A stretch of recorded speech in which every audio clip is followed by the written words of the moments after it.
Ladies and gentlemen, we're back. It's week 8. We're feeling great. It's the Tailgate Committee, your favorite college football show.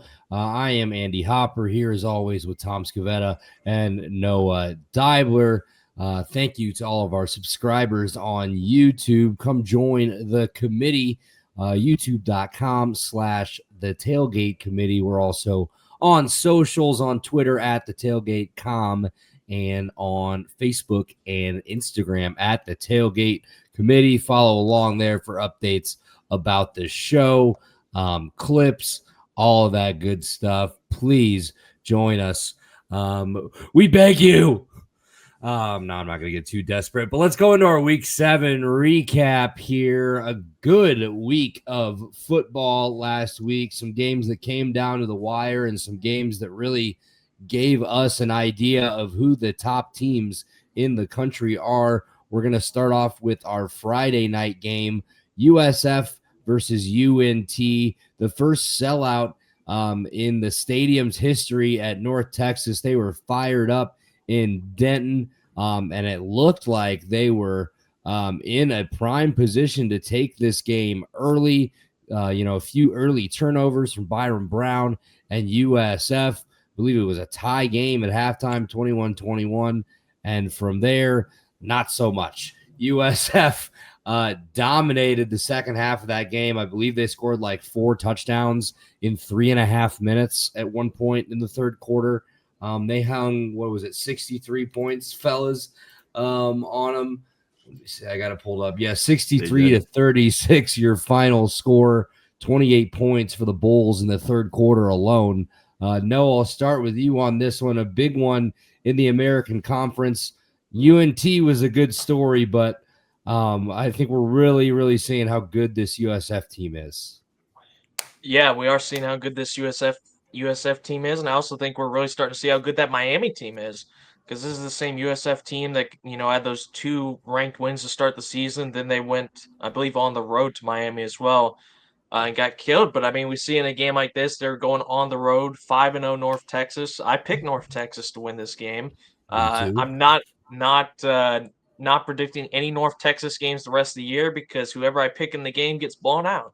Yeah, I think main story is the game, guys. First of all, this was a wild game. I mean, obviously there was tons of offense, but 8 turnovers between the two teams. Byron Brown had 3 turnovers himself, 2 fumbles and interception, but he made up for it, in my opinion, because he had 5 total touchdowns, over 300 yards offense. He had a really good game in this one, and I think the main difference for me in this one, guys, first of all, Mestamake with 3 turnovers. He did pass it all over the field, but 3 turnovers, interceptions is always going to be tough to overcome. But I think the main difference for me, the rushing attacks.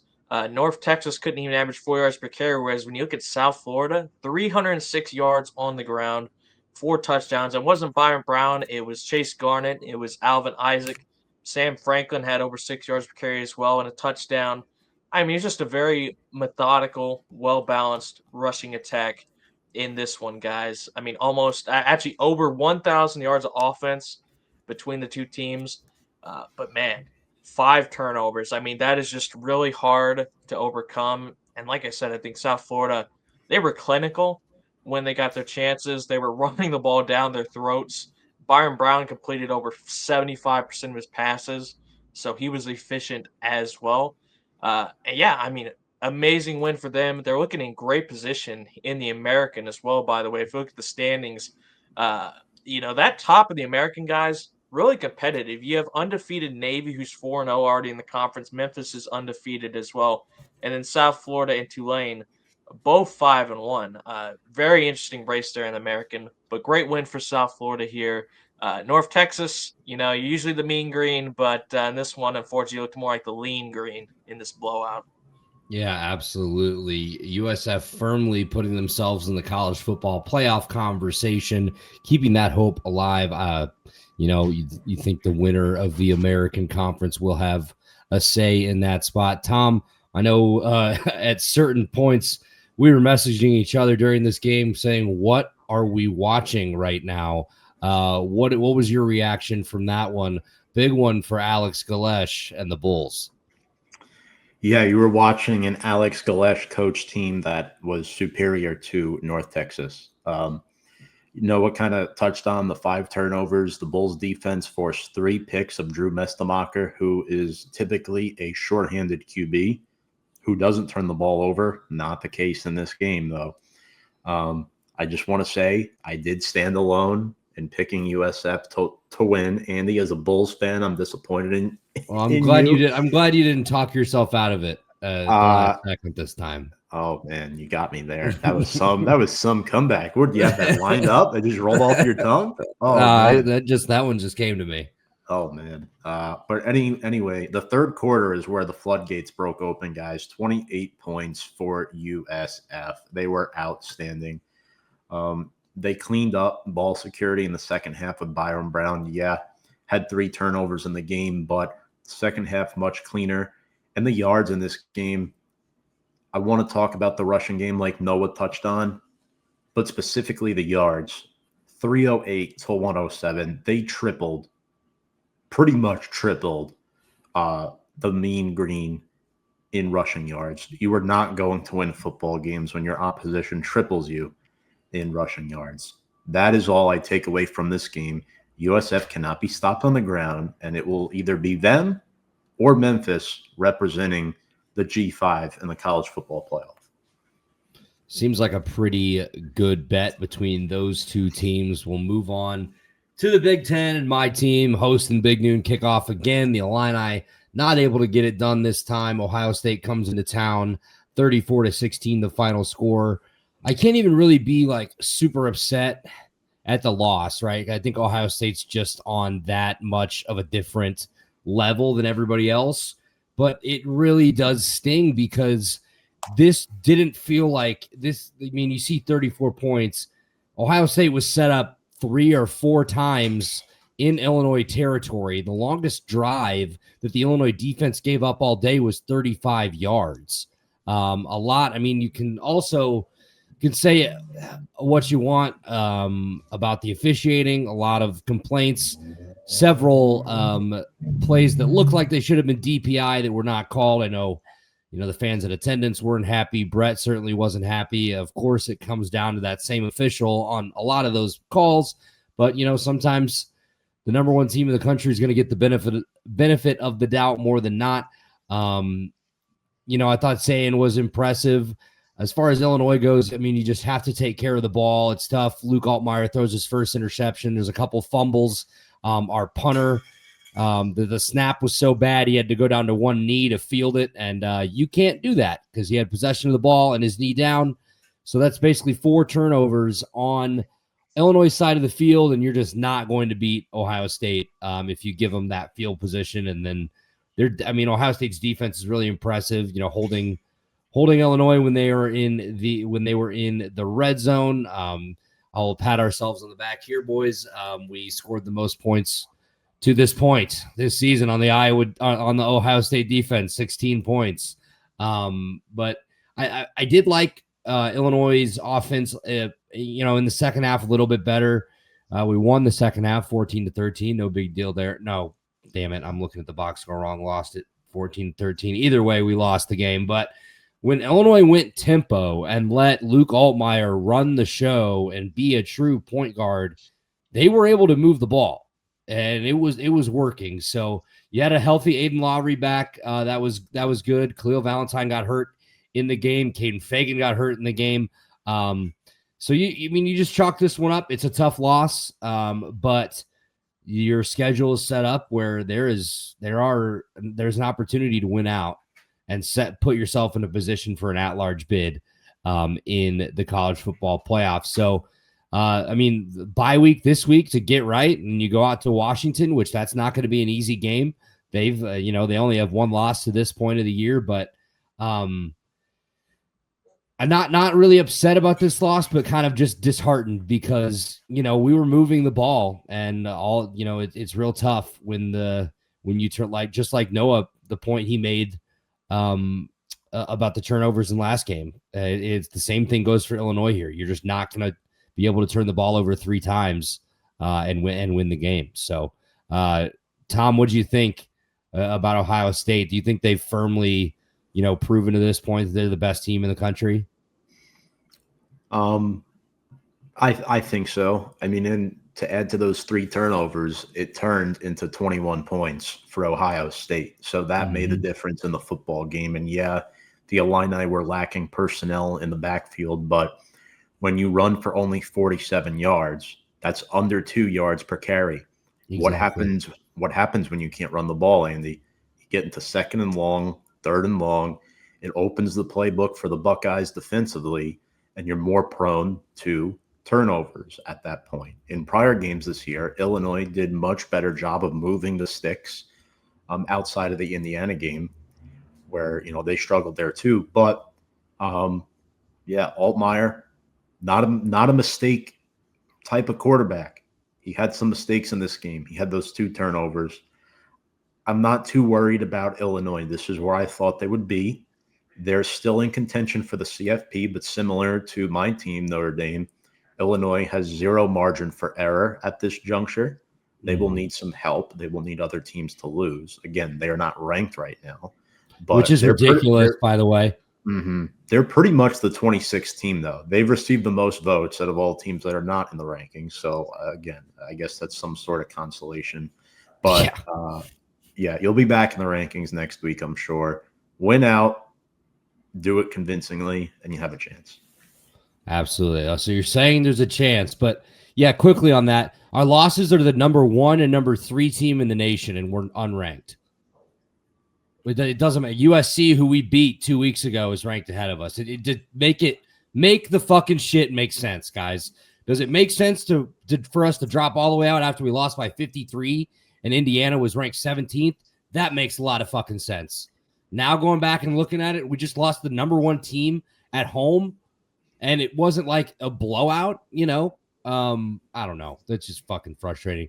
Noah, your thoughts on the Buckeyes, and is anybody else close to them? Currently, I'd say no. Then again, I've been saying Ohio State's the best team all year, and so the more I see, it just kind of basically confirms that. I think this game was just really bad timing mistakes for Illinois. So, I'm looking at the drive chart, guys, and, it starts off with the OSU field goal, nothing too special there, but then you had the first interception, which, like Andy said earlier, it's all about field position, right? Ohio State gets a touchdown, and then just like that, at the end of the first quarter, it's already 10-0, which, against this Ohio State defense, guys, is already a lot to overcome. Then you go to the second quarter, they trade punts, but then you have the turnover on downs, which is a field goal. And then where I really think the straw broke the camel's back was this fumble that they had, which, again, immediately another Ohio State touchdown 5 plays later. And all of a sudden, there's like 3 minutes to go until the half. It's 20-0, guys. And basically, when I saw it was 20-0, I was like, yeah, this game is over. No disrespect to Illinois, but you are not scoring 20-plus unanswered on this Ohio State defense. That's assuming they could totally shut down their offense as well, which they could not, evidently, because they traded touchdowns to start the second half. But yeah, just too many mistakes. I think you're not going to win a game against Ohio State when, you lose the turnover battle 3-0. You average less than 2 yards per carry, right? You have 2 failed 4th downs. You're 4 for 14 on 3rd down. And Luke Altmaier, who's, been probably the most, one of the top 2 most efficient quarterbacks in college football so far this season, throws his first interception. That's just how good this Ohio State defense is. Now, I agree with Tom. Illinois has no margin for error. However, I will say 2 things actually that work really well in their favor.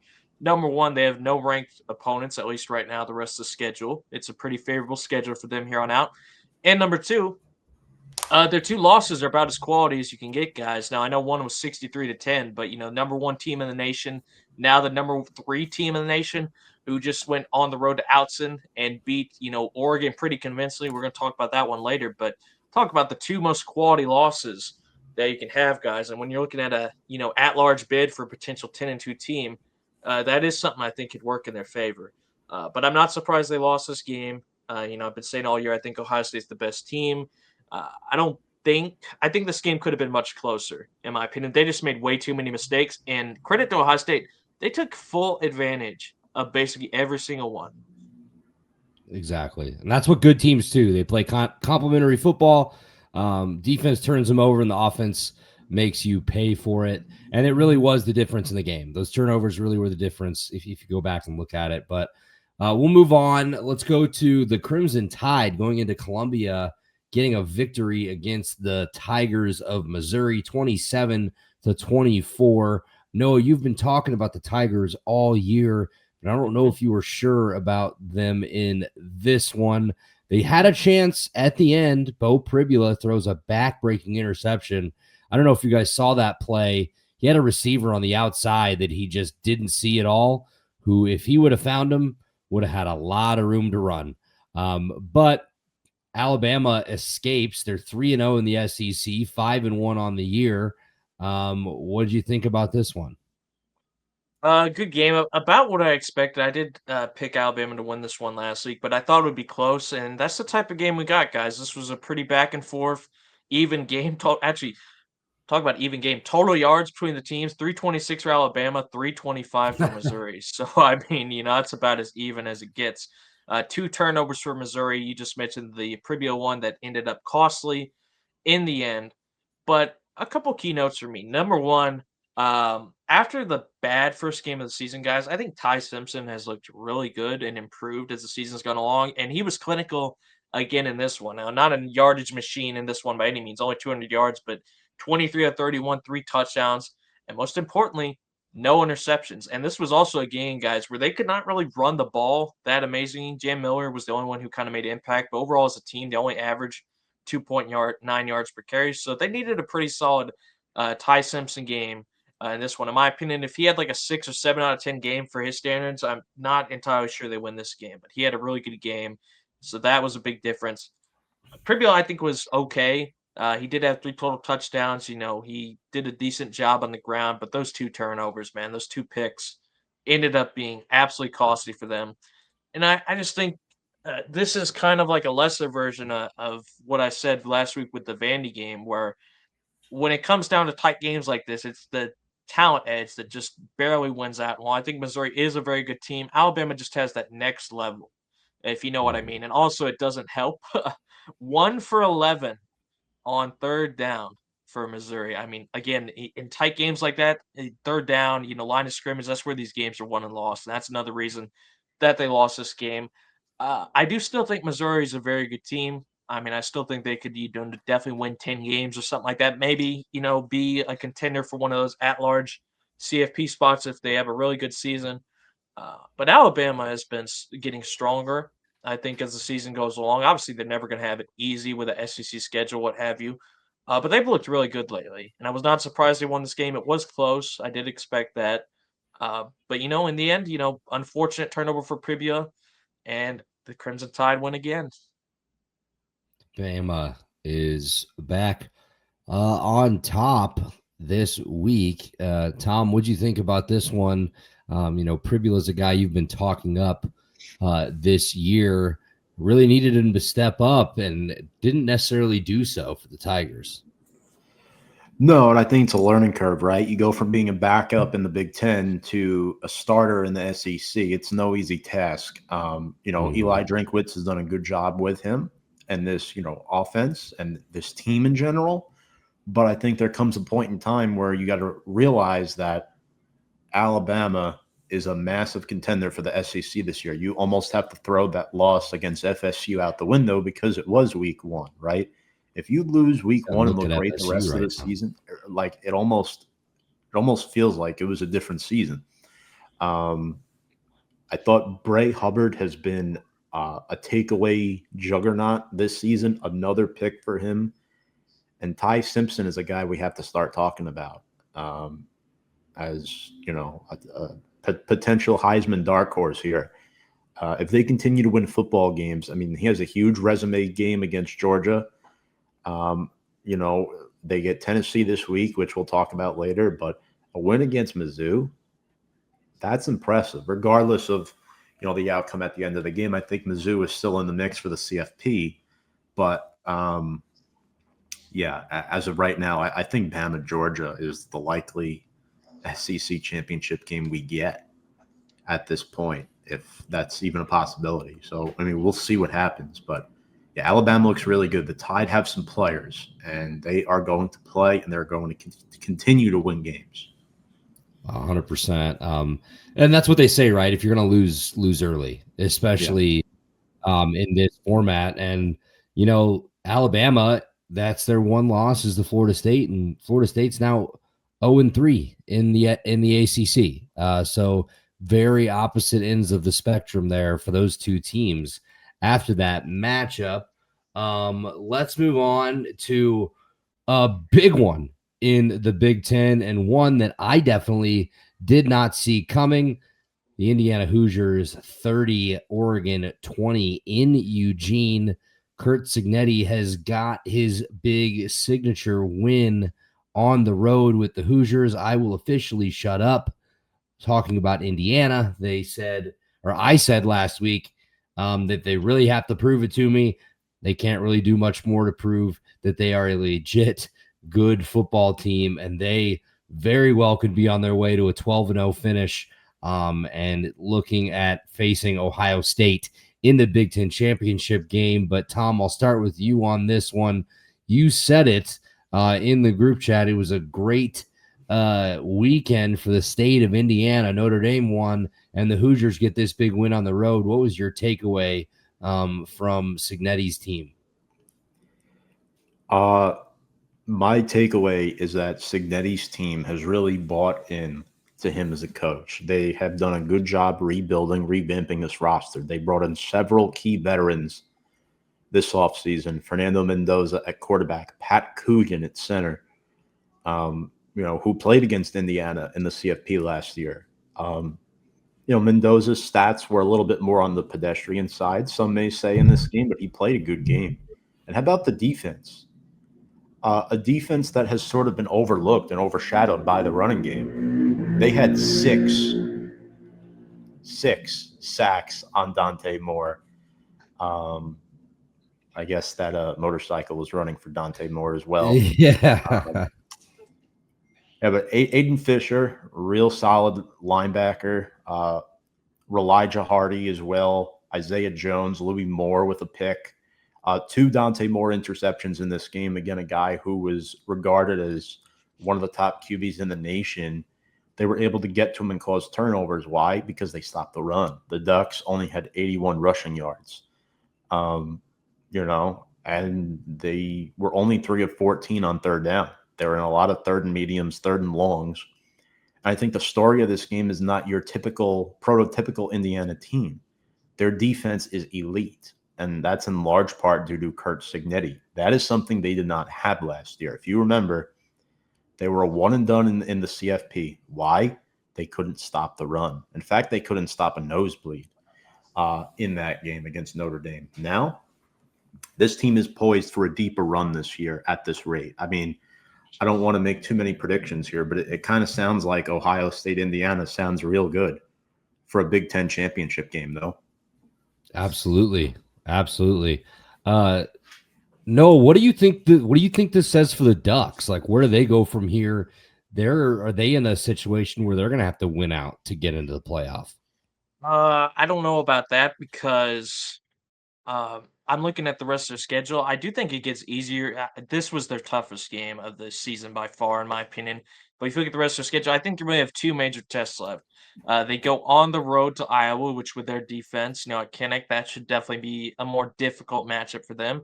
And then they have a game against USC later in the season, luckily at home, which I think will be an advantage for them. I would expect them to win that game, but it would be, definitely not a gimme game by any means.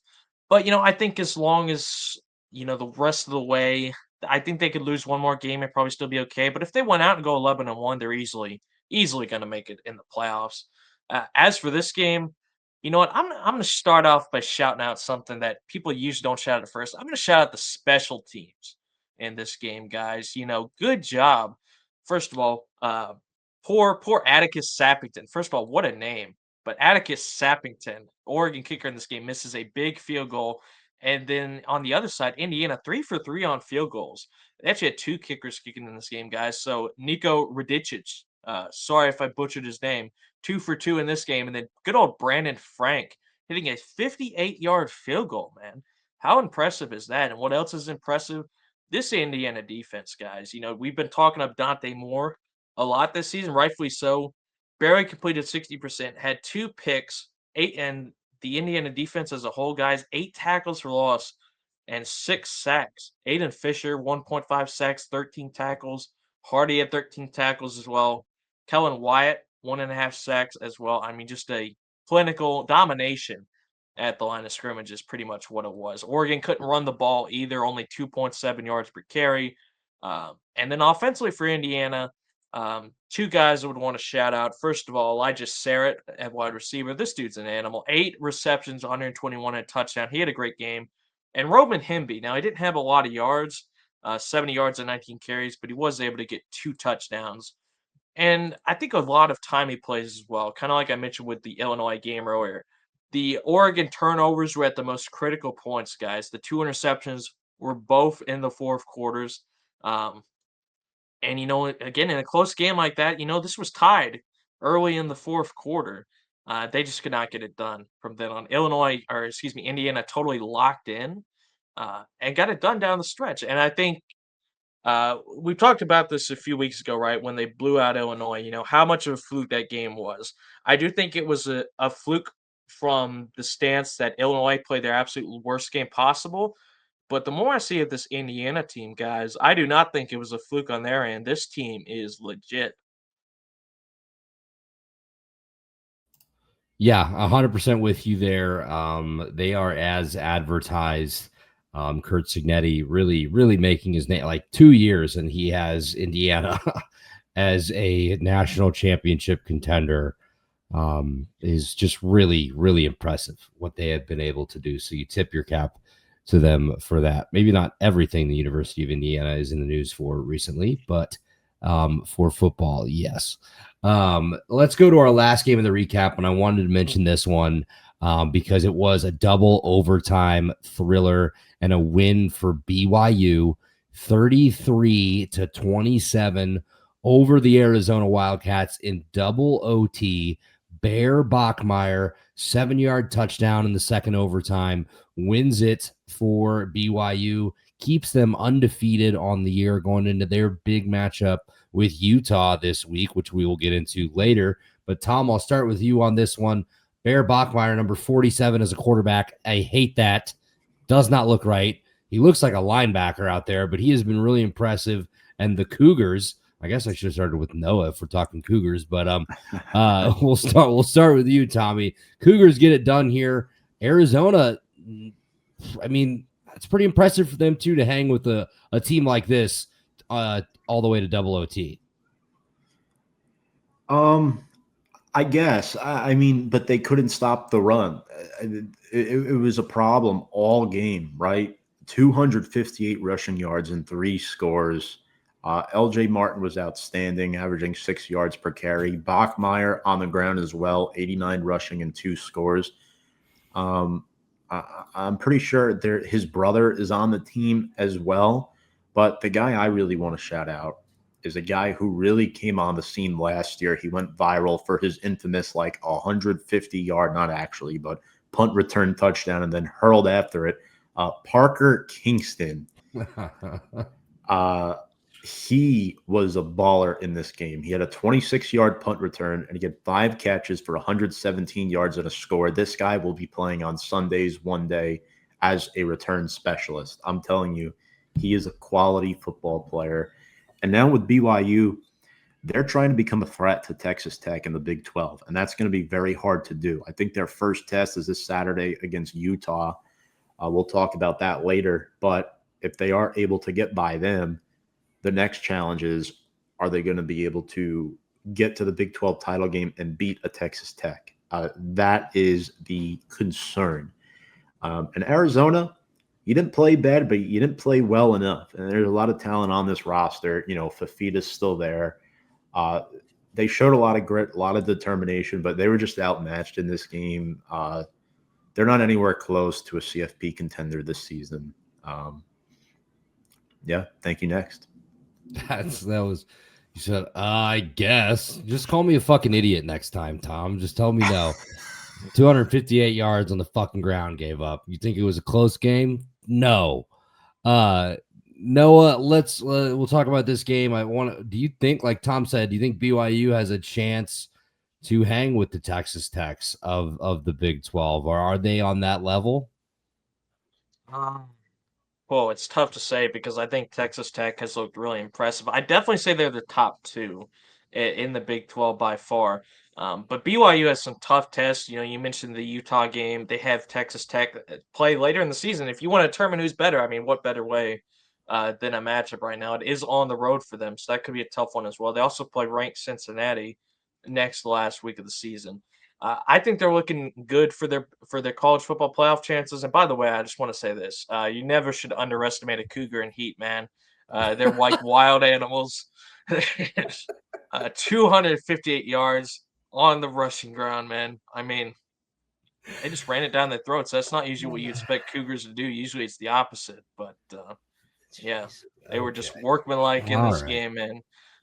Bear Bachmeier, great game for him. Well, not great, but I mean, he had the game-winning touchdown, 3 total touchdowns as well, 2 on the ground, and the rushing attack, like you guys said, over 250 yards, 3 rushing touchdowns. Noah Fafetta, they kept him in check as well, 25 of 45, 290 yards, 2 touchdowns, interception.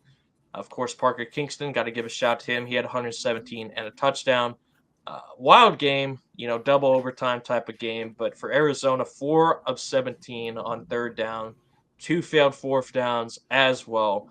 That's just never going to get it done, especially against a team like the Cougars. They were ready to go in this one. And 6-0, surprising 6-0 as well. But I definitely think it's very possible they go 11-1. I don't know if they could win out. I think that'll be very difficult for them to do with some of their games. But if they go 10-2, I don't know if 10-2 is quite good enough for them to get in the CFP at large, but 11-1, they'd be in great shape. And I think they're in great shape now. It's really just going to come down to that Texas Tech game, guys. I think that's basically going to decide who wins the Big 12 in a few weeks. Play-in game, essentially, there in the Big 12. All right, let's go. We've got a couple segments. I'm sure for those of you watching, you can guess what we're going to be talking about. It's the story that has taken college football by storm this week. Another one bites the dust. It's been a recurring theme on the show as far as coaches getting fired, and add another one to the list. James Franklin is out at Penn State, getting fired after the Nittany Lions' third straight loss, this time at home to Northwestern, 22-21. To add insult to injury, they have lost Drew Aller for the year. They're the first team in FBS history to lose back-to-back games as 20-plus point favorites. Just unbelievable. So what I wanted to talk about here, they fired him. He's been there for 12 years. They went to the college football playoff last year. Obviously a very, very good coach, but just could never get over the hump against top 10 Big Ten teams for his career at Penn State. He is 1-18. Obviously, they did win that one Big Ten championship. Just it never felt like enough. Tom, you are the resident James Franklin guy on the podcast, so it's only right that we start with you. Do you think this was the right move by Penn State? Why or why not? So, look, I know we've joked a lot about James Franklin, and I hate to see people get fired. And we do have to remember going into this, James Franklin is a human being. But this was 100% the correct move. 3-3 is unacceptable through 6 games. That is not the standard at Penn State. Being 3-3 is not why he got fired. It's who they lost to and by the amounts. Specifically, being down as much as they were against UCLA, losing by 1 to Northwestern, favored by more than 3 touchdowns to win the game. And you knew he stood on the field for a prolonged time after heading back to the locker room. Fans booed him as he and his family walked through the tunnel. In his 12 years at Penn State, sure, he produced a lot of NFL talent, Saquon Barkley, Micah Parsons, Tyler Warren, just to name a few. But he was 4-21 against the AP top 10. His ceiling was reached. He is a good program builder. He is not a championship coach. That's what it boils down to. It was a Mickey Mouse run to the CFP semifinal last year, where you had to go through SMU, who was an ACC at large, and then Boise State, who was a G5. They're 1-18 against the top 10 in the Big Ten. He had a 160 winning percentage against the top 10 teams, which is third worst by a coach, with a minimum of 25 games coached since the Poll era began in 1956. So it's been a very, very long time. And this is the first team, guys, since 1978 to lose consecutive games being favored by 20-plus points. In this game specifically, in the first half, it was a disaster. They had 6 penalties for 71 yards. They lost starting quarterback Drew Aller. It was 100% the correct move for these reasons. Now, with Terry Smith serving as the interim, Franklin's going to receive a $49 million buyout. It's nasty work. Second largest buyout in CFB history, only behind Jimbo Fisher. He had a $76 million buyout. But I want to note something. Former AD Sandy Barber, Andy, if you remember, James Franklin was signed to a 10-year contract extension worth up to $85 million back in 2021. Bad mistake. Remember when Penn State had that bad 9 overtime loss to Illinois where Franklin was seeing ghosts? And the press conference on Monday, he couldn't find his lunch. He didn't know what he was doing. That should have foreshadowed what was to come. The James Franklin era will be defined as this: having good connections with players in terms of recruiting, but being unable to maximize their full potential and turn them into championships. He was carried by star talent. And I remember us talking on our old show, Andy, about Franklin potentially being on the hot seat around Halloween time at that time 4 years ago. That contract stuff is atrocious, man. I don't want to go too far because I know we're going to get into the buyout and prediction stuff a little bit later. But on the surface, this is my opinion. I wish James Franklin and his family and his coaching staff nothing but the best. But all in all, it was 100% the correct move. They have to go into a different direction. But I will give him credit where it's due. He carried Penn State through the dark times, the post-Joe Paterno era. Really dark times for Penn State. He helped rebuild the team. As much as I might not like James Franklin and some of his antics, he helped rebuild this program. Penn State knew his ceiling was reached, and it was time to move on. No, throw this down to you. Same question I posed to Tom. Is this the right move for Penn State? Why or why not? Overall, I'd say yes. Now, my first reaction when I initially saw it was I was shocked that they did it, mainly because of the big buyout. But then you have to think of it from the angle. They had clearly seen enough to where they thought having to deal with, paying them like $50 million not to even coach with them was better to deal with than keeping him there longer term. Now, I will say this, and I do agree, and I'm glad Tom brought this up. I think he's a very good coach, and he took over a Penn State team that was not very good, guys. Not even mentioning all the controversies around him, but just on the field, they were winning 7, 8 games or whatever, and he helped them get back to that kind of double-digit threshold.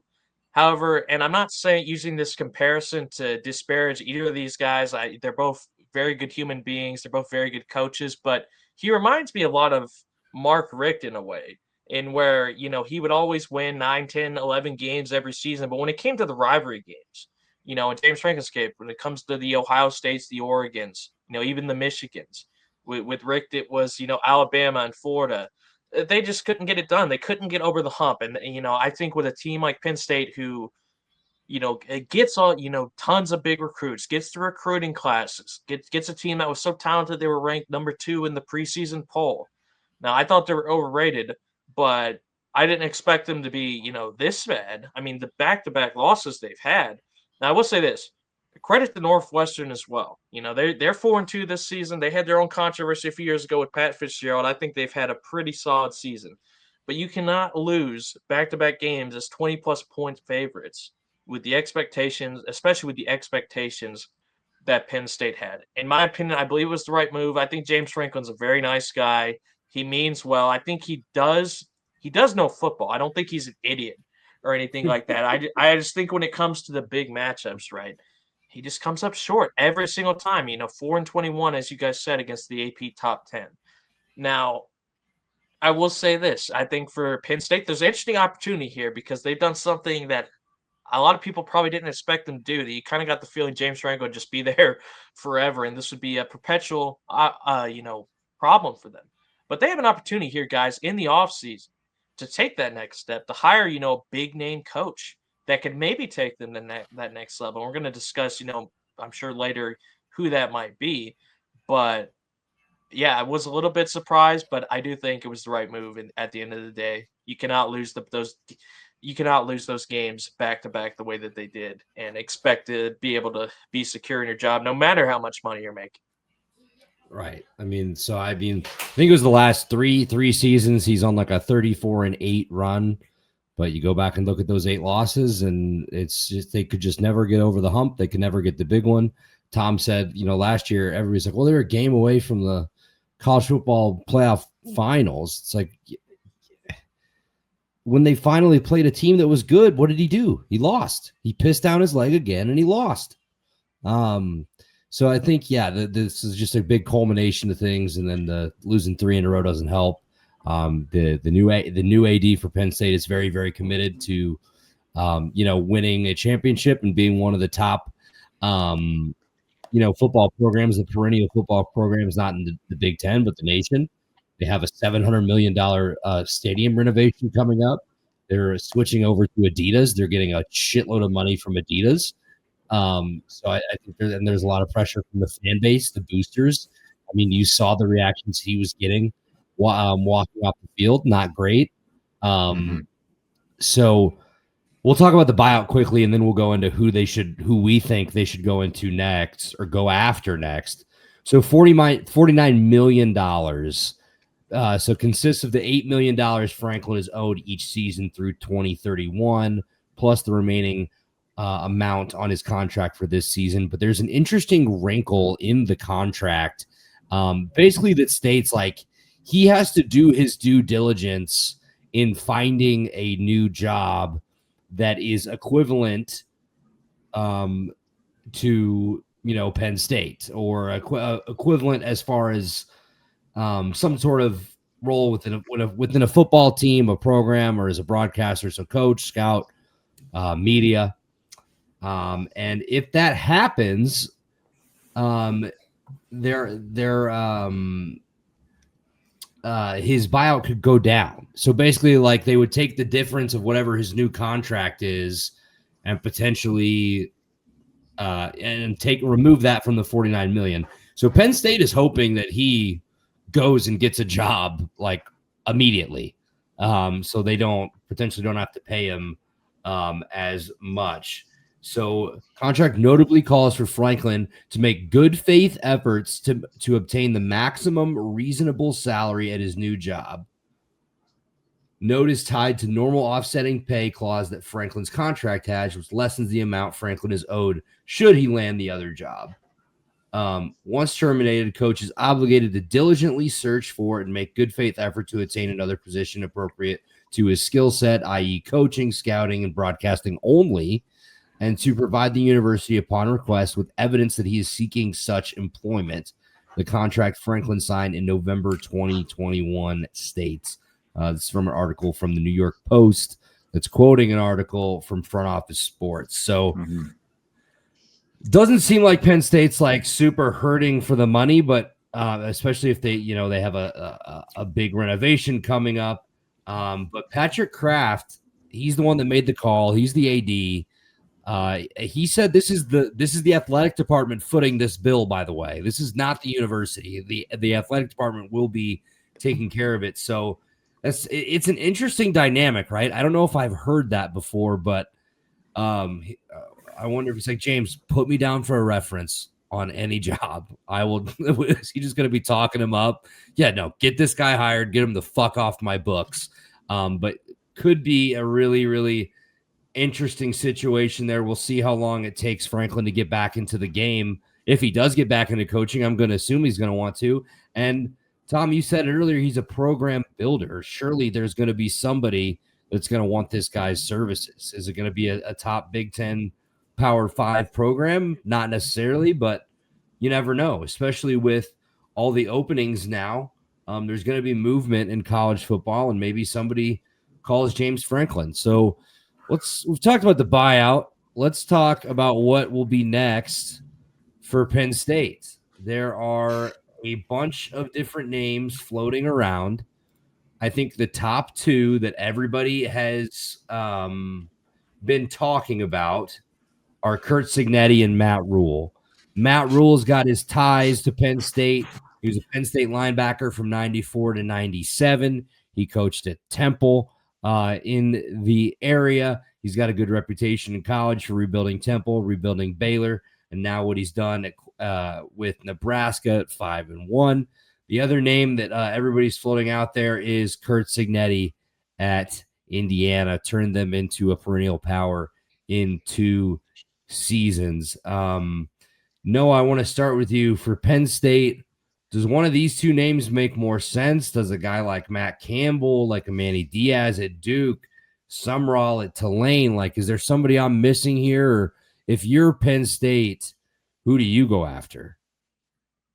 3 names that stuck out to me, guys. First of all, I don't think Matt Rhule's a bad coach by any means, but I think with him that you have some of the same problems you have with James Franklin. He has a losing record against winning teams. Nebraska has come up short in a lot of big games. So for me, he's not one I'm really looking at. I think the dream hire as of now is Cignetti because he has done an amazing job. In my opinion, guys, he's coach of the year this season. Yeah. I don't even think it's even close. So if Penn State, they were able to pay James Franklin $85 million or whatever, I would back up the Brinks trucks to Curt Cignetti, try him and lure him away. He knows the conference as well. He's worked wonders with that Indiana team. Imagine what he could do with the resources Penn State has, which, I think it's fair to say would be much higher than what Indiana has. Second one, I think, is Matt Campbell. Another one, I think, very good coach. What he's done at Iowa State for a very long time is, to be commended. I think he's kind of the safe hire, a safer hire, if you will. He's very experienced. He's been in the Big 12 a long time. He knows how to, coach in big games, what have you. 2 top 15 finishes for the Cyclones as well, and he's developed NFL level talent. Brock Purdy, Breece Hall, David Montgomery, just to name a few. And a third guy I think really stands out to me. This is kind of like the boomer bust guy for me. If they want to really take a chance on a guy that's very promising, that's Alex Galesh from USF. He's had a breakout season this year. Very hot name in my opinion. That 5-1 start we just mentioned earlier, what they did to North Texas. But it's a risky hire because, it is a massive step up to go from a team like USF to Penn State. Would he be able to make that kind of transition? But at the same time, right, when you're trying to take that evolutionary step, sometimes it is a risk like that you have to take to hope that, it's that home run hire. But in my opinion, I think Cignetti would be the dream hire. I don't know if he wants to leave Indiana, though. I mean, why would he with how they're doing so far this season? And Penn State is a little unstable at the moment. But, yeah, those would be the 3 guys that I would focus on the most. I mean, that's a great point about Cignetti. It's like, if you're Penn State, it's like you basically offer him a blank check, but he can look and be like, well, I've just, put together what looks like it's going to be back-to-back college football playoff appearances at Indiana. Why not here? Indiana does have a very good business school. They've got some rich donors as well. So the ball's going to be in their court. I mean, not a bad time to be Curt Cignetti. I will say that. He's a little bit on the older side. He's in his 60s. So I wonder if that factors in at all to this equation here for them. Do they want to go with a younger guy and kind of set themselves up for a long time? I think Rhule's very interesting, and I love the point you brought up, Noah, because he kind of is the same as Franklin as far as that regard and winning the big games. But but I know he does have a pretty good relationship with Kraft, the AD. Tom, if you are in charge at Penn State, who are you targeting for this job? Yeah, not who I think, but if I'm Pat Kraft, I'm putting aside my friendship with Matt Rhule. Cignetti is a pipe dream because he will owe Indiana around $13 million if he resigns before December 1st. So if that, and he won't because he's focused on this year and getting them to the CFP. But then if it does happen, he'll still owe them about $10 million. So we'll see if that happens or comes into fruition. But I liked what Noah said about Matt Campbell. I know he played football at Pittsburgh. He has similar ties to Pennsylvania. You know, he built Iowa State into a perennial Big 12 contender. But the guy that I would take a chance on is Brent Key. Not flashy, but a good hire. He's embraced his opportunities at Georgia Tech. And let's be real, Penn State has deep pockets. They have deep resources. They're willing to eat this much money. Penn State has much deeper resources than Georgia Tech. And Georgia Tech is ranked 12th in the nation right now under Brent Key. That says something. And they were good last year, too. Yeah, they weren't on track to be a double-digit win team, but they were still really good last year. Brent Key is the guy that I would target. I don't think he's the front runner, though. I think he would be more of a fourth or fifth option guy as far as who they're going for. I think right now, in Penn State's mind, Cignetti, Rhule, and Campbell are 1, 2, 3. I like what Noah said, too, about Golesh, one of the hottest names in the G5. And let's not forget this, too. He inherited a 1-win USF team. He led the Bulls to back-to-back bowl games in each of his first 2 years, which in turn laid the groundwork for this year's real breakthrough for them, potentially trying to make a bid for a CFP spot. So, yeah, Noah went with Golesh. I'm going to go with Key only because I could see Golesh fitting somewhere else slightly better. I like both of those options. I saw this tweet that was hilarious. It was like, Penn State potentially would be interested in Nick Saban if he were to show interest in coming out of retirement. Somebody quoted it, and it's like, you think? Like, what are we talking about? It's like, yeah, that'd be like me saying, yeah, I'm interested in getting ice cream on my way home from picking up my kids from school because it sounds delicious. Yeah, I'd be in on that. Like, Jesus Christ, give me things obvious for 800, Alex.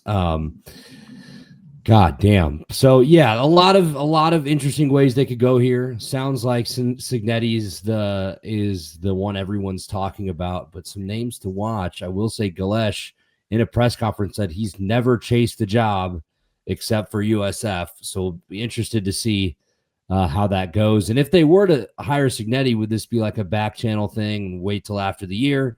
Clearly he's going to want to save himself $10 million, $13 million, whatever it is. But so Penn State joins the ranks of the jobs that are now open and available for next year. So we are going to rank them. Let's rank the available jobs in college football. So let's see. It is Penn State, Arkansas, Oklahoma State, Stanford, Virginia Tech, UCLA, Oregon State, and UAB. Noah, give me, how do you think the 8 of these jobs shake out? You can go from 1 to 8. You can go from 8 to 1. It doesn't matter. You don't have to give a long spiel for each one. You can just give the rankings however you want to do it. All right, so number 8, I have UAB. No disrespect to UAB, but definitely a bit of a lower caliber job in a Group 5 conference.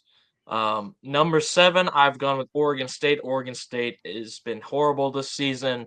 They're over in the Pac-12, which is just trying to rebuild the fact that most of its members got poached the past few years. So, there's a bit of uncertainty there. Number 6, I've gone with UCLA. Again, I think they're on the rise, but, there is a lot of uncertainty there with their roster. They just fired their coach, so how are they going to deal with the interim situation as well? And also, it's the Big Ten. It's going to be very tough for a team like UCLA to be able to compete in the Big Ten. Number 5, I've gone with Stanford. Since they moved to ACC, they have a lot of resources, though. California as well, I think, is a natural draw for coaches that are interested in stuff like that. A lot of resources, good academics. You can definitely recruit at a place like Stanford, but the ACC, it's a pretty competitive conference, and they've struggled for quite a few years. Number 4, I've gone with VT. VT has had a bad season this year, but I think for the most part, guys, the past few years, they've been pretty respectable. So I think with the right coach, they could start to take the right steps in the right direction to become one of the better teams in the ACC again. Number 3, I've gone with Arkansas. Arkansas, ACC, you're going to get good recruits. You're not going to out recruit a lot of SEC teams, of course, but if you're an SEC team, guys, you're basically by default going to get a top 30 class, regardless of how good or bad you are. But they do take a bit of a hit because, again, it's Arkansas. They're one of the lower teams in the SEC. So, is a coach going to want to go there to, potentially accept the fact that, a great season for you is probably 7-5, maybe 8-4. That could probably knock him down a bit. Number 2, I've gone with Oklahoma State. Oklahoma State is an interesting one. They've had an absolutely disastrous season, but they are a program that, as we saw with Mike Gundy for years, they are very loyal to their coaches, guys. They will give you a very long time to rebuild a program. And I think in the Big 12, we mentioned earlier, I think, BYU and Texas Tech are very good. But past that, I think there's, some opportunity there if they can get the right guy in to maybe, rebound. I don't think they're a 1-5 team. I think they're much better than that. I think a coach, would take that opportunity. And number 1, and I don't think it's even close. I think we all expect this. Penn State by far is the best job opening. A Big Ten, money out the wazoo. You got, are there even 5-10 teams that have more resources than Penn State in college football? I wouldn't say so. You could easily recruit there. Top line facilities. What's not to like pretty much? You just have to, deal with the fact there is a little bit of, unrest now that they fired James Franklin, but they got the roster. They have the recruiting abilities. They have, really good coordinators as well, by the way. I forgot to mention that. It's hard to kind of easy to forget that with how bad the season's been, but they spent a lot of money on their coordinators. They have Jim Knowles, who's been a great DC for a long time. So they get a good head coach in there. And they'll be willing to pay a lot of money too. So that's another incentive. But yeah, definitely the most attractive in my opinion. Yeah, I like what you said there. It doesn't seem very close. Tom, how does your list shake up of the top available jobs in college football? Yeah, so it's going to be similar to Noah's, except with one change. So 8, I have UAB for obvious reasons. 7, I have Oregon State. Kind of faltered. 6, UCLA because they have financial constraints. 5, I have Stanford. Similar reasons to what Noah said. You can recruit, but it's tough now since I believe they're in the ACC. So that's going to be interesting for them. Virginia Tech program has been rebooted. They're trying to financially invest. They're at number 4. They do have great fans, I will say. Number 3, I have Arkansas. They have SEC resources. SEC is a more balanced conference now than it's ever been before. This may drop, though. This list is going to change once the Florida job becomes available. Arkansas has only gotten 8 or more wins once, I believe, since 2011. So we'll see if that even opens up, if they just roll back with Petrino. I doubt it, but he's the best coach they've had in a long time. Number 2, out of spite, I'm going Penn State. Look, man, I am undercutting the Nittany Lions here. Great money, CFP contender, not a single losing season since 2004. But you got to play a lot of good teams every year. Did you see their schedule next year? I mean, that's a layup for whoever comes in. I mean, they're setting it up for them to get back to the CFP. This is a team that has a lot of money for them. Yeah, they have top of the line facilities. And, I don't know, man. They don't have as long of a leash as Oklahoma, and they're not guaranteed to win a conference. If you want to make a name for yourself and move up the ranks, Oklahoma State is my favorite place to be on this list. Wide open Big 12 yearly. There are no dominant teams on a yearly basis. And yeah, Mike Gundy was there for 20 years. I would use this job as a stepping stone to get to where I want to be. I don't know, man. I just kind of feel like Penn State is dead end right now. It's rough. Regardless of who becomes that head coach, I don't see them getting past Ohio State. Not enough people eat their lunch at Penn State, so that's why they are number 2. That is a total screw job by Tom Scabetta. Well, it is it's gonna, like, you're coming in, you're expected to fix everything right away. It'll be interested to see what the expectations are set on that coach, but their schedule, like you said, next year is Cupcake City, so that'll be set up nice. Quickly, I'll go through mine. It's very, very similar. UAB, Oregon State. I have Stanford as number 6.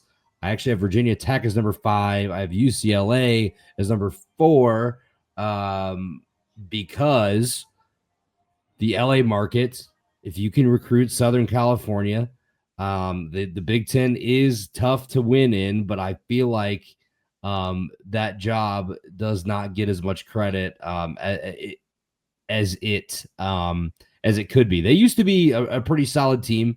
Obviously they're pretty invested in basketball over there as well, but just to be a little different, I'll put them ahead. Then Arkansas, Oklahoma State, and then I think Penn State is the most attractive job there. Arkansas is interesting because like you said, you're just a middling SEC team who's already complaining about their NIL and all that stuff. So another school that might be shifting to care more about basketball now is Arkansas. So I like what you said about Oklahoma State, though. It's like you're going in there and there's zero expectations, at least to start. It's pretty wide open.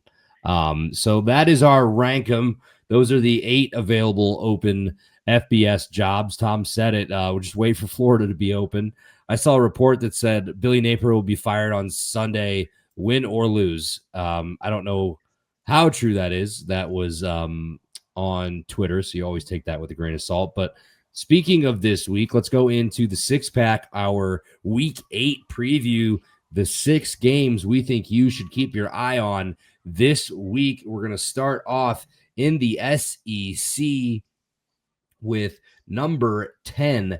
LSU is going to Nashville to play Vanderbilt. And how about this, guys? The Commodores are breaking a streak of 176 straight games versus ranked opponents as the betting underdog. They have not been favored versus a ranked opponent since at least 1978. A big one for Vandy and Diego Pavia. Can they bounce back after the Alabama loss? Noah, I'll start with you as our SEC guy. Big one for the Doors. I'd say an equally big one for LSU. They have to get right in this one. They're the higher ranked team, and Vandy is favored by 2.5, believe it or not. The Commodores haven't been favored versus LSU since 1948, fellas. Holy shit, they're going to be partying in Nashville if the Doors can get this one done. Noah, set the table for us. This is a absolute must win for LSU, guys. Their next 2 games after this one are A&M and Alabama. And then they, have another ranked game to close the season out, I do believe. But this is do or die, basically. I think if LSU loses this game, their season is over. Vanderbilt, I think there's much less pressure on Vanderbilt because, they've been a very surprising team, a really good start for them. They built on what they did last year. This is the second of 4 straight ranked games for them, by the way. So, this is a tough stretch for them. But I will say this, guys. LSU's offense has been a total disappointment. We had that question from the reporter to Brian Kelly a few weeks ago. But, it's so surprising, right? Because you thought coming in the season, if LSU had any strength, it would have been their offense. But their passing game has taken a step back. Nussmeier had over 4,000 yards this season. Now they're kind of middling this year. But more important than anything, guys, they cannot run the ball at all. They're ranked 113th in the entire FBS, just barely over 100 yards per game. They're 86th in scoring. 78th overall. That's just, not even close to being good enough. And it's kind of unfortunate, right, for them because their defense is actually, I think, taking some solid steps. They've had quite a few years where they're getting gashed left, right, and center, but they actually improved this season, but now they have no offense. And on the other side, I mean, Vanderbilt has really impressed me. Obviously, it's easy to look at guys like Diego Pavia as the standout, rightfully so. But what I've most been impressed by, guys, has actually been their defense. I think their defense has been really solid. And one thing you do not want to see if you're LSU, you can't run the ball, is the team that is 16th best against the rush in all of college football, only letting up 90.7 yards per game, and they're 31st overall in defense as well. So logic wise, I'm actually kind of leaning Vanderbilt in this one. And by the way, can I just say this? If you told me 2, 3 years ago that Vanderbilt would be a betting favorite against LSU, I would have told you to give me the crack cocaine that you're smoking because wow. But I don't know, man. My head says Vanderbilt just from what I've seen, but my gut feeling says that this is basically a do or die game for LSU, that they have to put out their best game on the field. And even if LSU is struggling, it's still LSU, man, and it's still a big game with, a lot of talented players. And is Vanderbilt quite ready for that yet? Yes, they are, because this LSU team has choked the entire season. Give me the Doors by a touchdown. The Doors at home. I'm going to hop on that train. I will take Vandy as well. And quickly, if you saw my mouth agape while he was talking, I have weekday CUSA on the TV. I have 0-6 UTEP or 0-6 Sam Houston State and 1-5 UTEP on the TV. Incredible, like a breathtaking sequence. Fumble recovery for UTEP that was like 80 yards to the Sam Houston 10-yard line. The next play, the UTEP quarterback throws an interception. Oh. We'll see a USA football. Just some incredible football going on. This is the real college football, folks. We should be talking about this every week.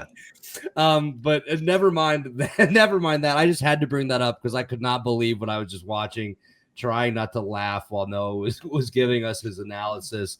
Tom, are you with us on Vanderbilt, or does LSU get a much-needed win in this game? Yeah, look, Vanderbilt's had a lot of time to think about this, right? Coming off an idle week, Pavia has not been sacked much this year. The offensive line protects him well. He completes 71% of his passes. They average 6.5 yards per clip. They have tight end Eli Stowers, who's phenomenal. Over the middle, he makes catches. Sure-handed player, Junior Sherrill and Trey Richardson as well are solid. And defensively, I like what the Doors bring. I think they'll have a lot of pressure on Garrett Nussmeier, Miles Capers, and Corday Sidnor are two guys to look out for. And Nussmeier, he's been a bit underwhelming the last couple of weeks. You look at his stats, they're not great. And I think in part it's due to their inability to run the football. And Nussmeier's getting under duress a lot. The whole team is underperforming, and that's led to these numbers. Aaron Anderson has not scored yet this year. Barrion Brown has been limited in the passing game, and Bauer Sharp does not get the football enough. But LSU presents a lot of challenges defensively to Marcus Cooley and Deshaun Spears, each with 2 picks. We got the Weeks brothers who are there. They are forced to be reckoned with tackling. Is Vanderbilt ready for the big stage? Look, they almost did it last year against LSU, or 2 years ago, whenever they played last. They're doing it this year. Vanderbilt ends LSU season with a game-winning field goal. Ooh, all right. Look out, Doors fans. The tailgate committee just swept and picked you. So hold on. Hold on. Yeah, hammer the Tigers. Let's move on to our next game for the week. We're going to go to Duke and Georgia Tech. Number 12, Georgia Tech, traveling to Durham to take on Duke. It will be a matchup of two teams that are undefeated in the ACC and two teams that are feeling really good about themselves at this point. Tom, we'll go back to you for this ACC matchup. Haynes King, Darian Mensah should be a fun one for the quarterback matchup. How do you see it shaking out? Look, I love Haynes King. I think he's a really solid quarterback. 9 rushing touchdowns on the year, almost 450 yards. He's only been sacked 3 times. He's a dual threat. He's got a solid arm as well. Their offense is around running the football.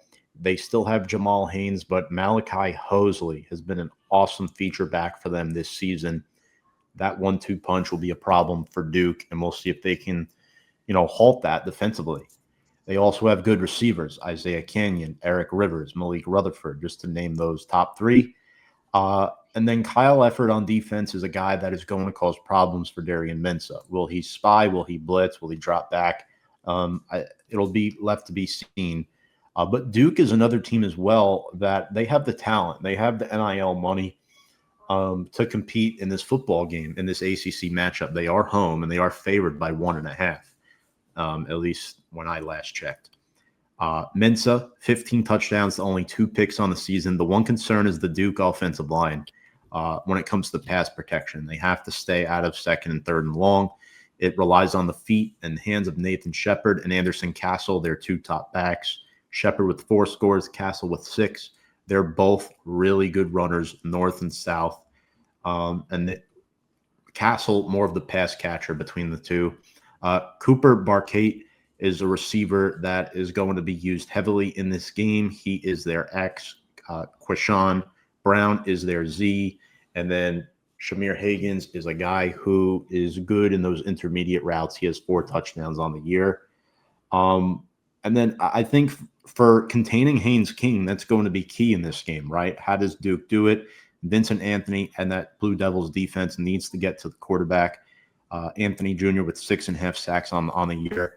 Call it an upset. Don't call it an upset. Duke wins outright. Duke is the pick for Tom.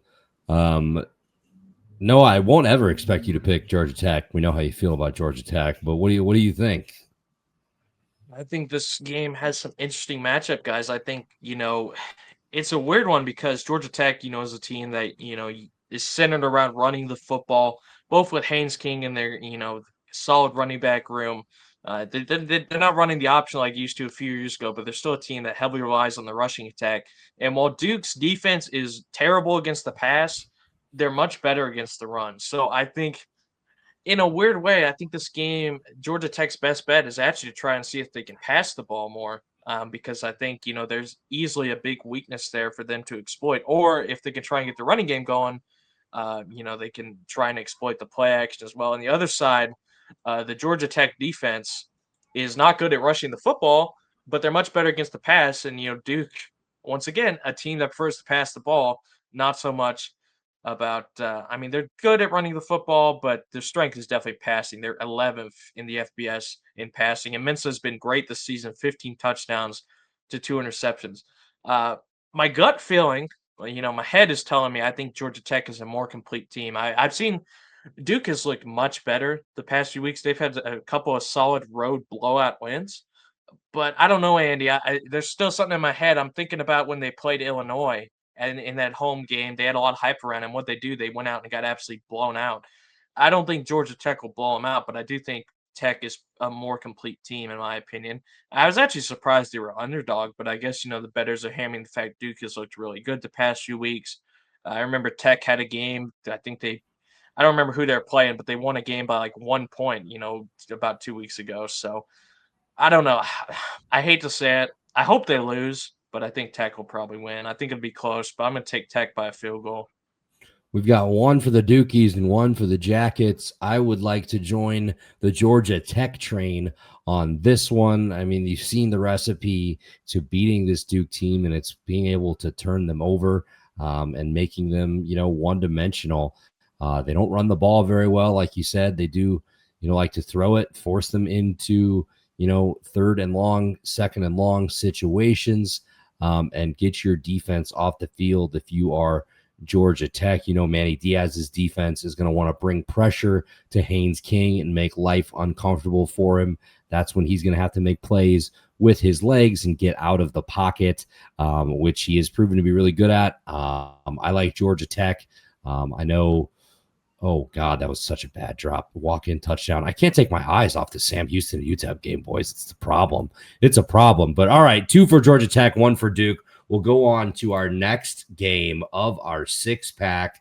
And this one, Tommy boy, I am looking forward to hearing what you have to say about this one. Notre Dame and USC, one of the best rivalries in the country. I actually just watched a clip today of that Matt Leinart touchdown. Sorry, Tom. But yeah, Matt Leinert's not playing in this one. CJ Carr, Jaden Mayava is the quarterback matchup. What do you think? The Golden Domers, I believe, 8.5-point favorites at this point. I think we know where you're going, but I'd love to hear your analysis of the game and what Notre Dame's going to have to do to win. First off, I really hope the schools are able to negotiate an extension for this series because it's a classic between USC and Notre Dame. You saw Brady Quinn and Matt Leinart reenacting from many, many years ago earlier today at Notre Dame Stadium. USC has not beaten Notre Dame since 2011. It's been a long time. Trojans coming off an impressive win against Michigan. Jaden Mayava has looked really good this year. Not many turnovers from him. He's only been sacked 3 times. He's got a high completion percentage, and he's got the receivers. They run the ball really well. They average 226 per game. Waymon Jordan, King Miller, even throw Eli Sanders in there. It's a 3-headed monster going up against Notre Dame's trenches. You got Gabe Rubio, Donovan Heinisch, Boubacar Traore, and Drake Bowen as well. Those guys will have their hands full. But the matchup for me is Mekhi Lemon against Leonard Moore. Leonard Moore leads the team with 3 picks and a forced fumble. He plays against Lemon this week. That's the matchup of the week. I mean, we saw what Moore did last year in the CFP. He was battle-tested against those top receivers. He did a really, really good job in the CFP, and we'll see what he could do this week against Lemon, who has 6 touchdowns on the year and over 680 yards. Jacoby Lane is not a slouch either. Christian Gray, still a little banged up, but Notre Dame has done a good job. Dallas Golden and Devontae Smith have been good, serviceable players for them. Carson Hobbs, too, getting in the mix defensively. I'm excited to talk about it. Drake Bowen and Kingston Viamu-Asa will have the assignment of Lake McCree, the tight end for USC, who is really good over the middle. He doesn't catch many passes, but when he does, it's massive. 14 catches for 289 yards. And the USC defense looked improved last week. We saw Bishop Fitzgerald make some plays. He's got 5 picks. He's got a knack for causing turnovers. Eric Gentry as well at linebacker is really good at rushing the passer. And defensively on the line, Devin Tompkins, 3 sacks. Braylon Shelby, 3.5. Shelby will be going up against, I was about to say Joe Alt, Anthony Knapp at left tackle, blocking against Braylon Shelby. And for Notre Dame, I know I touched upon their defense, but Chris Ash has introduced tackling Tuesday at practice. Since then, the Irish have only given up 7 points over each of the last 2 weeks, and this Notre Dame defense has caused 14 turnovers through 6 games. I talked about Traore. He's got 5.5 sacks. Adon Schuler, veteran. Leonard Moore, and then Luke Talich, who has 2 picks. So for Notre Dame to win this game, Rubio and Heinisch need to control the line of scrimmage. They have to do a good job there. Notre Dame will be without starting center Ashton Craig for the remainder of the season. Unfortunately, 2nd year in a row, he's gone down to a season-ending injury. Pat Coogan, Rocco Spindler, not around anymore, so Notre Dame has to turn to Joe Otting at center. We'll see how he is able to do against Devin Tompkins and that USC front. Offensively for the Irish, CJ Carr is looking like a gem. This guy makes winning football plays. He is really good on both sides in the run game. He's a really good job off the play action. He can run it out of the pistol, the shotgun formation. He's really solid. He's got good poise. The cadence is there. He operates efficiently at the line of scrimmage, and he delivers tight spirals, accurate balls. And I think it's set up, too, by the success of the running game. Jeremiah Love, who's gotten his running game going, over 530 yards and 8 scores, and he's also a threat receiving. That's one element of Love's game that he's added this year is his receiving. 3 touchdown receptions. And then Jadarian Price, guys. It's basically 1 and 1A at this point. Price is really a backup. Price would start on 95% of teams in America right now. That's how good he really is. He's a different ingredient. He is more of the speed. Love is more of the bull. Love's got speed too, but Price is elite with his speed and his quickness, averaging 6.5 yards per carry and 7 scores. Finally here, that receiving core will cause USC some problems. Jordan Faison, good gadget guy. Eli Raridon over the middle of the field, yet to score, but we know how Notre Dame tight ends exploit weaker defenses. And then Malachi Fields, the transfer from Virginia Tech, has been awesome. And then Will Pauling, the transfer from Wisconsin, scored another touchdown last week. I'm really excited to see him play. He's really good in the red zone too. What it comes down to for me is whose defense can hold up more. Notre Dame's defense has showed much more improvement over the last few weeks compared to USC's. I'm going to pick Notre Dame. To win the game, the question here is the spread. I think I'm going to roll with it. I think they win by 9-10 points. 9 to 10 point win for the Irish is the prediction from Tom. I also will take Notre Dame to win this game, but I think USC keeps it to a field goal, a 3-point win for Notre Dame. Noah, let's go to you.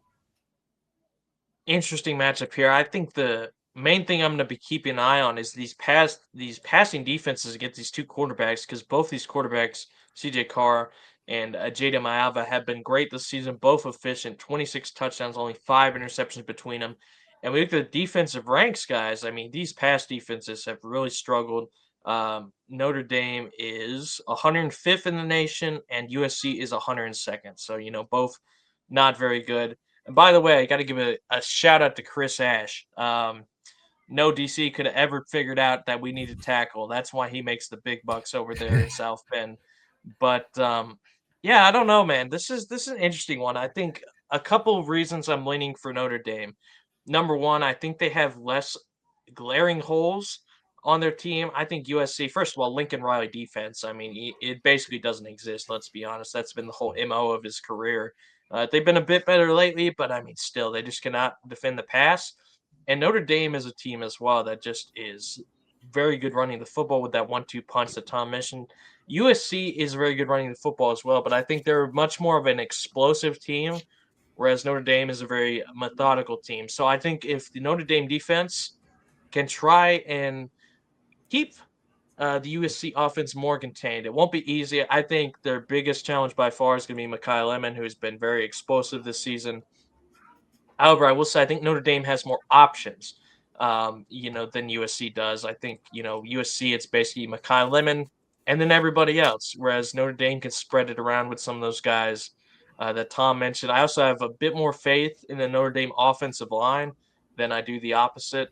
So I think it'll be close. I'm actually going to pick USC to cover the spread, unlike Tom, but I think Notre Dame will still win by 7.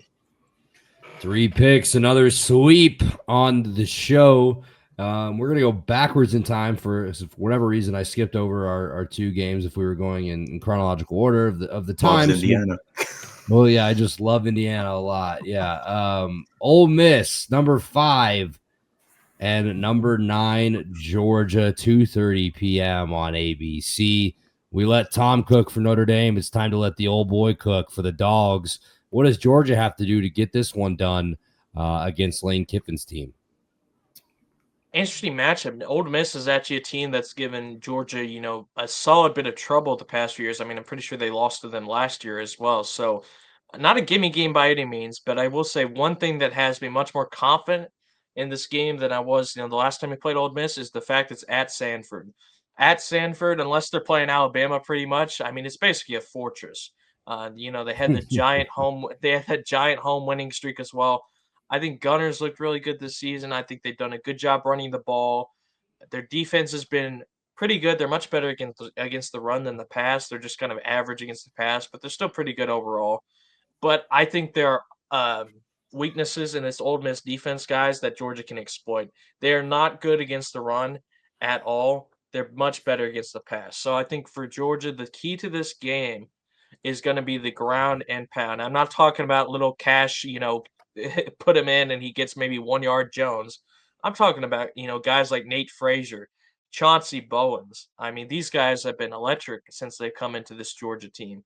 The Illinois transfer as well, McCray, I believe his name is. He's had some moments this season as well. But, get that running game going, establish play action for Gunnar Stockton to be able to throw it deep. On the other side, the key to the game, obviously, is we have to contain Chambliss. He's a solid quarterback as well. Lacey's been great running the ball this season. In my opinion, I don't know. I just do not see Georgia losing this game because they're so good at home, guys. If this game was at Ole Miss, I'd be much more concerned. But because this is a home game, this is a really tough atmosphere for, most teams to play in pretty much, again, unless you're Alabama. So, yeah, I don't know. I'm going to pick Georgia to win this game. Might be a little biased, but I genuinely think they can win this game. And the spread, I think they're going to cover it, actually. I think Georgia wins this game by 10 points. 10-point win for the Dogs would be a statement over a top 5 team. Tom, how do you see this one shaping up? Yeah, Georgia was really tested last week at Auburn. They trailed 10-0. By the way, that was a fumble at the 1.5 yard line. That was not a touchdown. I know Auburn fans protested it. I believe Raylan Wilson or CJ Allen, one of those linebackers, stripped the football. That was a clean fumble for Georgia last week. The defense is solid. They got guys. CJ Allen, 3 sacks, a couple forced fumbles. Raylan Wilson, awesome player. Chris Cole at linebacker. I mean, they just develop and replace their defense every single year. They do such a good job of that. And I know Georgia last week, they were without Ernest Green, and Monroe Freeling was not 100%. Kirby Smart said that pregame they would use him if they needed him. Well, they needed him in order to get by Auburn. It's a tough game. I thought Gunnar Stockton looked improved. He has as many rushing touchdowns as passing. And then the Rebels, man, they run the ball well. They average over 200 per game, and that's with help of Trinidad Chambliss. But they barely survived Wazoo at home last week. I know this is an SEC matchup. Noah mentioned Lacey. I want to talk about tight end Daquan Wright. I mean, this guy is awesome. He is so special. That tight end position, there's nothing like a good tight end in the game of football. And Daquan Wright really does a solid job of making big plays when needed to. How many guys do you know have 359 receiving yards on just 16 catches? You can't name many, right? That's just really, really solid. Ole Miss has guys on defense like Umanmielen, but Georgia has more. Give me the Dogs. Another pick for the Dogs in this one. Georgia at home. Like you said, they got the win over Auburn. They were down 10-0. It really seemed like Hugh Freeze quit on his team after that turnover, by the way. Pretty truly pathetic stuff. And then you have Ole Miss, who had Wazoo at home, and they beat them by 3. They were favored, I think, by 30. So that very well could be a game where they were just overlooking the Cougars. You can't overlook the Cougs. Noah knows what I'm talking about. You got to give the Cougars their respect. And, maybe they were overlooking them in anticipation for this Georgia game. I'm going to be different. We've had a couple sweeps already. Give me Ole Miss, and you're welcome that I'm doing this for you, Noah. You are welcome I'm doing this, so I'm not cursing your team on the show. Let's go. We're staying in the SEC, another big one. We have so many awesome ranked matchups this week, fellas. Number 11, Tennessee, is taking on number 6, Alabama, 6:30 on ABC. I believe this one's in Tuscaloosa, if that is correct. Yes. Tom, we'll go back to you on this one. The Tide or the Volunteers? Well, Tennessee's coming off a scare against the Hogs last week with Petrino. First game as an interim coach, that's scary to go up against. The Vols cannot run the balls efficiently as they would have liked. Star Thomas and Peyton Lewis need to do better on the ground this week. That offensive line needs to carve up more holes for them. Deshaun Bishop as well, a guy who's been awesome this year, averaging 7.5 yards per carry. He's their leading rusher, and he helps complement Joey Aguilar, who was not supposed to be the starter this year, but he's handled that role graciously. ever since Nico left last minute. He's only been sacked 3 times, so the line has been really good for the most part. But last week, man, the Hogs really gave them a scare. I love saying that if you didn't notice. Defensively for the Vols, Arian Carter, solid player. Tyre West and Joshua Josephs, they will have to get to Ty Simpson. The Tide are coming off 3 straight ranked wins against UGA, Vanderbilt, and Missouri. Simpson has been so good all season long through the air. 16 touchdowns to just 1 pick, nearly 1,700 yards. But the O-line has been an issue for them. They don't run the ball well enough. Jam Miller was good last week, but all in all this year, they've struggled to get a consistent run game going, and that can become a problem later in the season against higher caliber SEC opponents. They're lucky they have a good quarterback and star receivers in Jeremy Bernard, Ryan Williams, and Isaiah Horton. And then Bray Hubbard, really good DB. I'm excited for him. LT Overton off the pass rush. Alabama wins, and they cover the spread. Bama and the cover for Tom. Noah, do you agree, or do you see this one shaking out any differently? I agree with Tom, and I'm going to say this as well. I think Tennessee is overrated as fuck this season. Look, let's call a spade, right? I think their offense is amazing. I think Agar's been really good, but they cannot stop a nosebleed this season, guys. They're 23rd against the pass. They're 100th overall. They're giving up almost 30 points per game. They almost lost to Arkansas, like Tom said. And not only that, the week before, guys, they had to go to overtime against Mississippi State and just barely squeaked that one out by 7 as well. In my opinion, the trajectory for Tennessee is going down. At the same time, Alabama's is going up. Honestly, I think the only chance that Tennessee has in this game is if Agar absolutely goes off and their defense finally, is able to get a stop. But I mean, on the other side, Simpson has played really well. They need to get the running game going. I do agree with Tom there, but they have, tons of options in the passing game that I think they could easily exploit against this Tennessee defense, where I don't think that weakness is really going to matter that much. I will say Alabama's rushing defense hasn't been amazing this season either. So, maybe a guy like Deshaun Bishop could make an impact in this game, but Tennessee, I don't know. They just have no defense. They're going on the road. Alabama's looked hot lately, and Tennessee has had some scares. Be honest, guys, I wish both these teams could lose because I hate both their guts. But give me Alabama by 2 touchdowns. Bama by 2 tutties for the old boy, Noah Dibler. I'm also on the Tide in this one. I agree with you. I do think the Volunteers are a tad bit overrated to this point of the season. Let's finish up our 6-pack with the Holy War, boys. Number 23 Utah is going to Provo to take on BYU. The number 15 Cougars, 7 p.m. on Fox. Big noon kickoff will be there.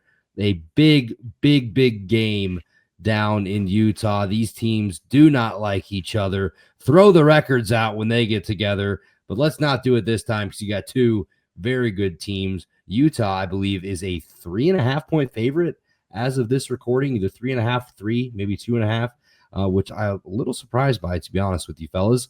But Noah, I want to start with you. Big one in the Big 12. Utah already, they had that big loss to Texas Tech. They really need to win as many games as they can. BYU, they want to keep pace with the Red Raiders, and they're at home in this one. Yeah, man, this is an interesting matchup. I'll tell you what, blood is going to be shed when you put some Mormons and some Cougars on the same field together. But also, this is a big rivalry game, guys. As Andy mentioned, 2 really solid teams as well. Utah 5-1, BYU we mentioned earlier, undefeated so far this season, with big college football playoff aspirations on the line. 2 strong defenses as well, both ranked in the top 20. I think this is a very even matchup, guys. I don't think, first of all, I think the line is too high. I think this is basically a dead even game. It's basically a coin flip game, guys, in my opinion, the way I'm reading it. I think one big advantage Utah has is at quarterback. I don't think Bear Bachmeier is terrible by any means, but he's definitely not a guy that I think will wow you. He had a couple turnovers in their last game as well, whereas Devon Dampier, I saw a lot of what he did last year for New Mexico and so far this season. I think he's very talented both through the air and on the ground as well. I think BYU will really have to lean on LJ Martin and the rushing attack as well. Had a great season so far, averaging 6.5 yards per carry so far this season, guys. But I don't know. I guess, barely leaning in the direction of BYU. I think, they've been really good so far this season. They've had some solid wins lately. I think that their Arizona win in overtime might give them a little bit of a momentum because that was, a tough one for them to pull out. But I think they're going to pull it out against the Cougars by 7. Yeah, you got to pull it out when the Cougars come around, don't you, Noah? Yeah. We go BYU for Noah's pick. Tommy boy, will go up to you. Utah, the Utes, and the Cougars. What do you think? Yeah. Utah has controlled the Book of Mormons all time, but BYU has won the last 2 matchups. So that's something to keep in mind here. Devin Dampier has been really solid, leads the team in rushing, good passer too. The Utes run the ball for nearly 250 yards a game. I've been really impressed too with their defensive end, John Henry Daly, leads the team with 8 sacks on the year. He's been really impressive. Lander Barton as well, linebacker who's been there for a long time, and then Jackson Benny, who has 3 interceptions. And then for BYU, that was a tough double OT win over Arizona on the road, I should mention, last week. They ran the ball like crazy, where Bear Bachmeier, they don't have to rely on him as much as Utah does with Dampier, in my opinion.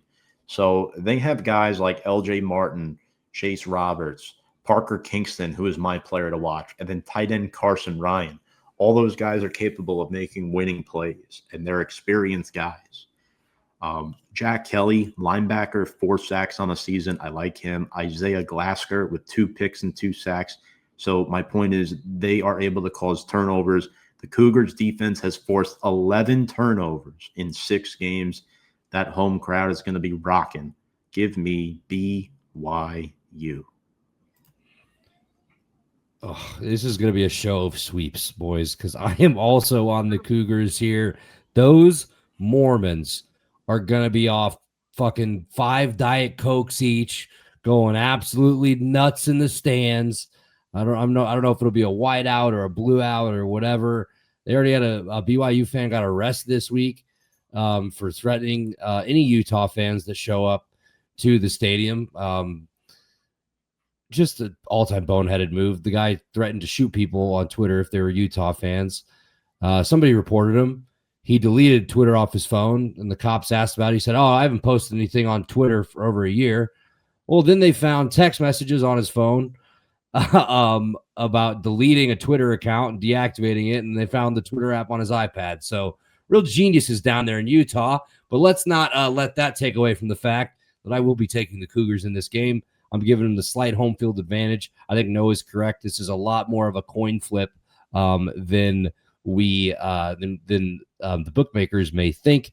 And Utah, they had their one I shouldn't say their one game in prime time or the one game where they had an opportunity to impress, but the big game with all the eyes on against Texas Tech, they laid an absolute egg. I don't know if they can afford to do it again in this one, but I think BYU will get it done. So that is our 6-pack for the week. Let's go to our locks of the week and let's get the hell out of here, gentlemen. Tom, I am starting to think you might be a little bit of a fortune teller. You might be able to see the future because you really have been locking it up. You are 6-1 on the year. So I think as it's been almost every week, you do the honors and give us your lock first. Got to keep my streak going. Alabama continues to roll, beats Tennessee by at least 4 points. So I am going by just over a field goal. They will beat Tennessee by at least 4 points. And if I could just say one more thing quick here regarding the SEC, if Florida loses to Mississippi State this weekend, Billy Napier will be fired. That's a bold prediction from our boy. Well, it's actually probably not that bold. They suck. He's not very good either. But Bama by 4 is Tom's lock of the week, 4+. Noah, you always bring us something good for this segment. Whether it wins or loses, the pick is usually entertaining. So let's hear it. Yeah, guys, I've taken like 2 to 3 straight L's, and when you take 2 to 3 straight L's, the average person would probably think, you know what, maybe you should take a game that's a little bit bigger, more notable, to where you actually know some of the players.